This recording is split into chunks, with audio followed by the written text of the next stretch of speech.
Doctor, હવે મારો સવાલ એ છે કે કોઈ ડાયાબિટીસનો દર્દી છે, એને હૃદયરોગની શરૂઆત થઈ છે એવું કઈ રીતે જાણી શકે? તેના લક્ષણો શું છે? ચોક્કસપણે મેં જેવી રીતના વાત કરી કે આપણે અત્યારે બંને સ્પેશિયાલિટી અલગ અલગ છે. હૃદયને જાણવાવાળા ડૉક્ટરો અલગ છે, એમની ટ્રીટમેન્ટ કરવાવાળા ડૉક્ટર અલગ છે, ડાયાબિટીસની ટ્રીટમેન્ટ કરવાવાળા ડૉક્ટર અલગ છે.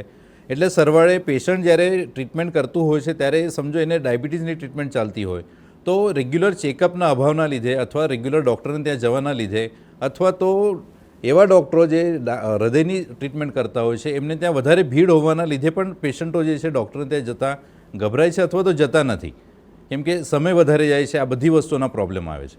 તો એવા સમયે હું ચોક્કસપણે બતાવવાનો પ્રયત્ન કરીશ કે જો સમજો આપણે ડાયાબિટીસની ટ્રીટમેન્ટ કરતા હોઈએ અને સરવાળે ડાયાબિટીસને વ્યવસ્થિત ફોલોઅપમાં રાખીએ, આપણે યોગ્ય પરીક્ષણ કરતા હોઈએ છીએ, જેવી રીતના મેં વાત કરી કે ડાયાબિટીસના પેશન્ટોની અંદર ચરબીનું પાચન પણ બરાબર ના થાય, તો ચરબીના જે ટેસ્ટ છે એ ચરબીના ટેસ્ટ આપણે સમજો સમયસર ના કરતા હોઈએ, જેની અંદર એક લિપિડ પ્રોફાઇલ કરીને ટેસ્ટ આવતો હોય છે.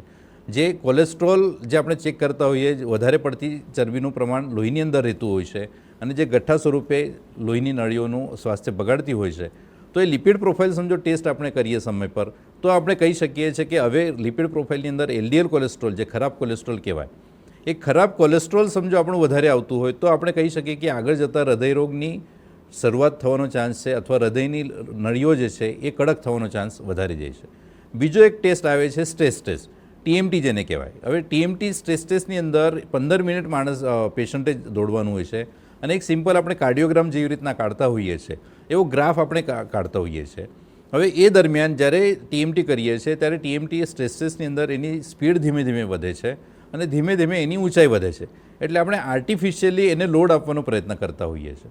હવે આર્ટિફિશિયલી લોડની સામે સમજો હૃદયની નળીઓ નબળી હોય, એની અંદર બ્લોકેજ હોય, તો સરવાળે જોઈએ એટલો લોહીનો સપ્લાય પૂરો ના મળવાના લીધે એનો હૃદયના ધબકારા વધી જાય, બ્લડ પ્રેશર વધી જાય અથવા તો નબળી હોવાના લીધે ગ્રાફમાં ઇસ્ચેમિયા દેખાતું હોય છે.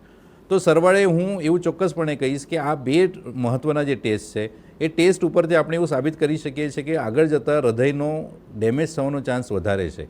એવી જ રીતના એક બ્લડ પ્રેશર કરીને ટેસ્ટ આવે છે. આપણે બ્લડ પ્રેશર જે માપીએ છીએ એમાં એમ્બ્યુલેટરી બ્લડ પ્રેશર મોનિટર, એટલે 24 કલાક દરમિયાન આપણે સમજો બ્લડ પ્રેશરનું મશીન બાંધી દઈએ અને 24 કલાક દરમિયાનની આપણી જે એવરેજ ખબર પડે બ્લડ પ્રેશરની, તો એના ઉપરથી આપણે ચોક્કસપણે કહી શકીએ કે આપણી બ્લડ પ્રેશર જે છે એ સ્ટેજ 1 છે, સ્ટેજ 2 છે કે સ્ટેજ 3 છે.